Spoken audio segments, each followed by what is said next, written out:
When measuring concentrations, do you ever stop and think about what goes on the scenes behind a nanodrop? It's really cool. A nanodrop is a type of spectrophotometer. Scary word, basically it shines light and it measures how much of that light is stolen. And we can use a spectrophotometer to measure how much light is stolen in a solution that's full of proteins or DNA or RNA to figure out how much of that protein or DNA or RNA was in the mixture. We can do this because, as I talk about in other posts, biological molecules absorb different wavelengths of light more strongly. They each absorb a kind of spectrum where they absorb different wavelengths to different amounts. They have these characteristic spectrums. And there'll be one place where they absorb the most. And we can use this place based to figure out the concentration of the solution, because how much light is absorbed is going to depend on a few things. It's going to depend on how much each copy of that thing absorbs light. It's going to depend on how many copies there are, and it's going to depend on how many copies the light interacts with, it runs into on its way through your solution. And so these are taken into account with this thing called Beer's law. Where basically you have the extinction coefficient takes into account how much each copy of the molecule absorbs light at a specific wavelength. Then you have the number of copies per volume. So you have the concentration, the C. And then you have to take into account the path length. And so in a traditional spectrophotometer, you're using something like a cuvette, where basically you make this column of liquid and then the light is going to shine through this column. Well, you don't make a column, you just fill your tube up with liquid. And you need a lot of liquid, typically. And so, but your sample, you often dilute it in here, because what's going to happen is that the absorbance, basically, so we talked about how it's going to depend on your path length, it's going to depend on your extinction coefficient, and it's going to depend on how many molecules are in there. So the more molecules are in there stealing that light, the higher the absorbance is going to get.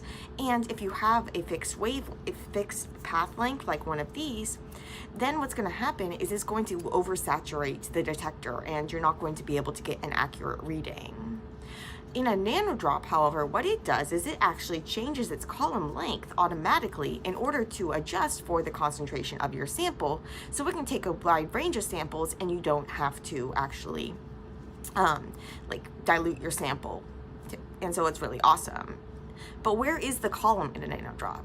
How a nanodrop actually works is you stick a little drop of liquid containing your molecules of interest onto the pedestal, and then you take that pedestal, you take the top part of it, the metal part, and you bring it down. And what's going to happen is that then it kind of pulls up a little and makes a little path length, a little column of water. And it's able to do this because water is really sticky, both for itself and for surfaces.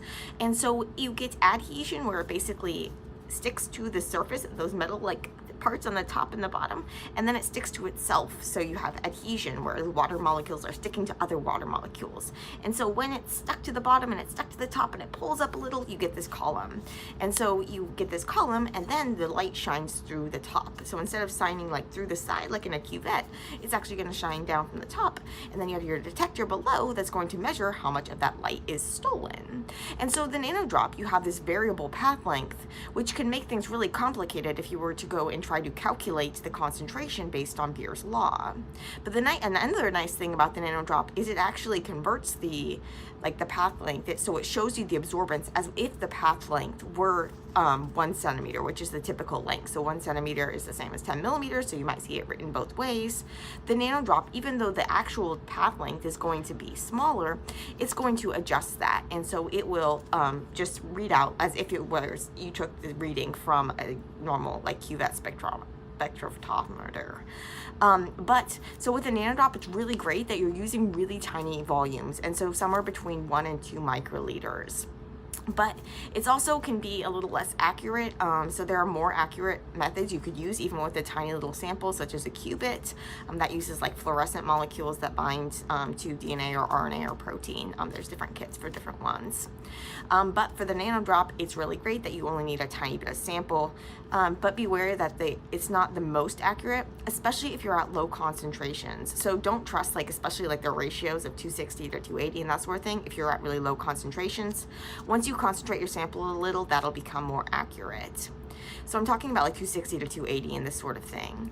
Basically, you can absorb molecules, because they absorb wavelength at different light they absorb light at different wavelengths, and because different molecules have different characteristic spectrum, you can kind of measure things like the 260 versus the 280 to figure out if you have protein contaminating your DNA sample. So protein's going to absorb more strongly at 280, whereas the DNA and the RNA are going to be less strong there.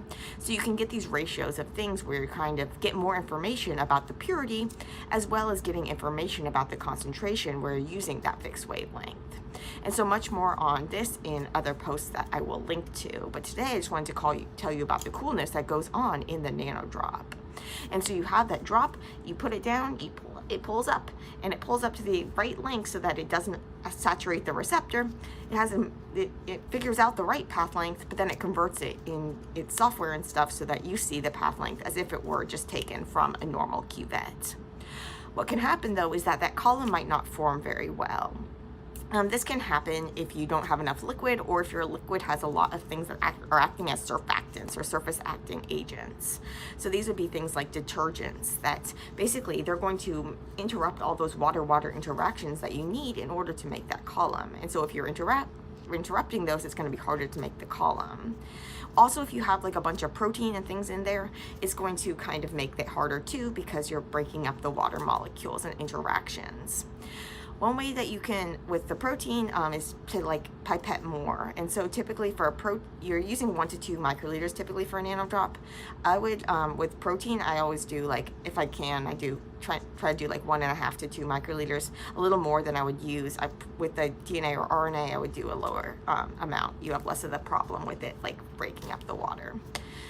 So you get a better column, but with the protein, it can be harder to form that column.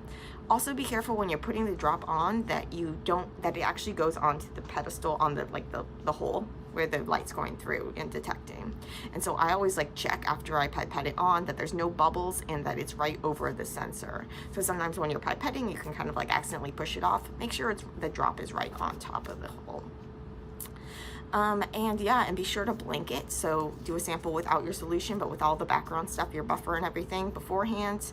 You also have to, like, when you're done, you want to wipe down the things so you don't leave on crusty gunk for the next person who then think that their sample is contaminated when really it was contaminated with your sample, but the actual tube of it wasn't fine, or the concentration was off, or that sort of thing. So that's the basics of a NanoDrop, and it's really, really handy. And I will link to the post on how you can actually calculate the concentrations based on the extinction coefficient, or they have like built in the like standard extinction coefficients for like the average molecules. But it's going to depend on things like, especially for proteins, the size of your protein, the number of the different amino acids, which of those, because only some of the amino acids are absorbing the UV light strongly, so how many of those have, it's going to depend. Exposé-Prop-Param is your friend for that. And so I will post links to those various things, and hope this helped tell you about how NanoDrop worked and how cool it is. Video này do mình, cương bên npslab.vn, tự chỉnh sửa phụ đề hoặc lồng tiếng bằng công cụ. Thấy vậy thôi, chứ tốn công lắm á. Thấy hay thì nhớ bấm theo dõi kênh, cho mình thêm động lực làm mấy video phòng lab xịn sò nữa nha.